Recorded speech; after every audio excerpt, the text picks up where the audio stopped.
Your Majesty. What have you brought me, peasant? From the field of battle, I have brought you B.B. Wolf and the 3 LPs, a book that will ensure victory.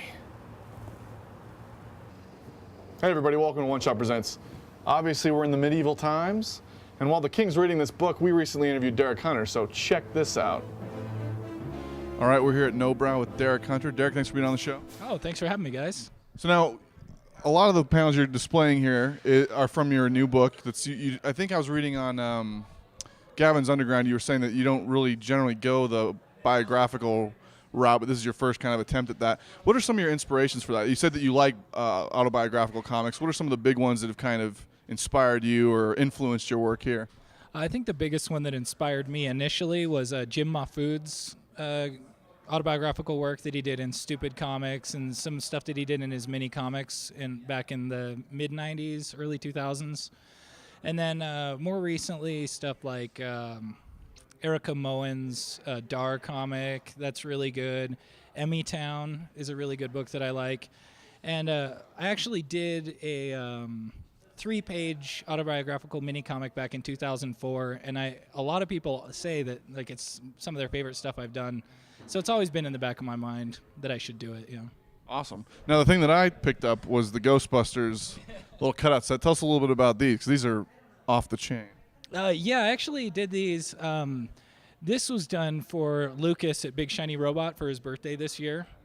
And after I did the Ghostbusters one, I thought, well, I'm not going to just do something this cool for just a friend. So this whole gallery here at No Brow found out about it in March. So I said, all right, March to August, I've got to work on all my gallery stuff.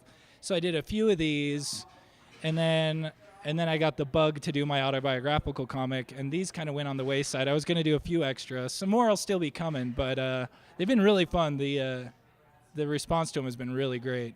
Yeah. So, I mean, the whole gallery is your Draw Night crew. Tell us a little bit about you guys. Like, what is Draw Night for those people who aren't in Salt Lake? All right, Draw Night is every Tuesday night, a bunch of artists get together, and it started out as a bunch of guys that worked together at a video game studio called Sapphire down in American Fork.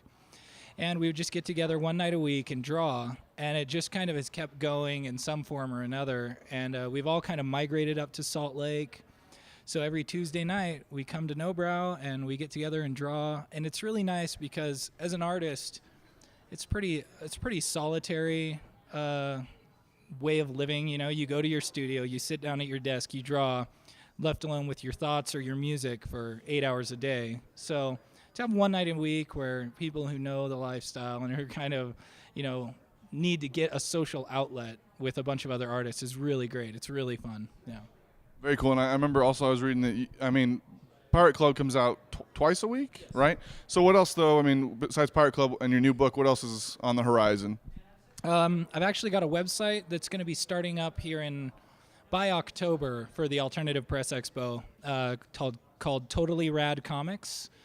And that's going to be mostly a website to showcase mine and my wife's comic book work, but also to get other local artists, give them a place to showcase their work as well, whether it be the recently done 24-hour comic book day that we did here at No Brow, or whether it be other random comic offerings that they want to put out there but don't have a place for it. So that'll be coming. And then I've got a book that I'm working on with local writer Elias Pate, and that's called Benny and the Bomber.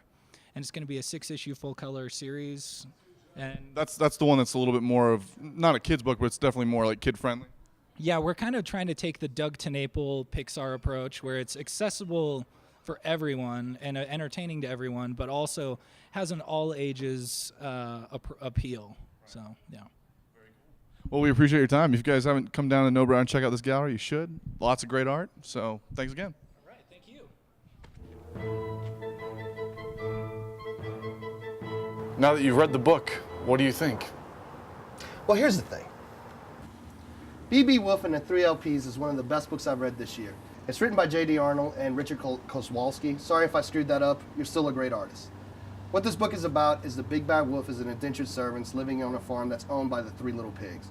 Now, what's cool about this book is that, yeah, it is about race. It's about the blacks and whites. But what they did is they make the blacks the wolves and the whites the pigs.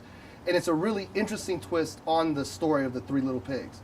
Now, I don't want to go into this book too much because it's a great read, and you really should do yourself a treat and go pick it up.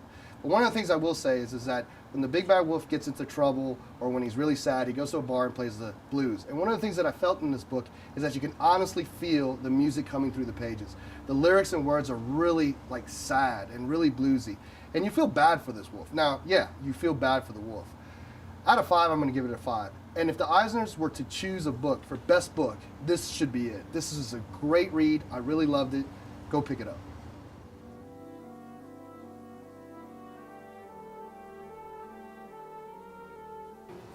Well, that is our show. Thank you for joining. We'd like to thank Night Flight Comics, the greatest comic book store on the planet. They're our sponsor. We also would like to thank Comics Nexus and Big Shiny Robot. Who else would we like to thank, Peasant? Well, we'd like to thank the groundskeeper here at the castle for doing a great job eating the weeds, but we'd also like to thank everybody who came out to see Brick and Tiger versus Romance. For those of you who didn't, You sucketh, and I hope you die. that's right. That is what I decree. Anyway, we'll see you guys next week.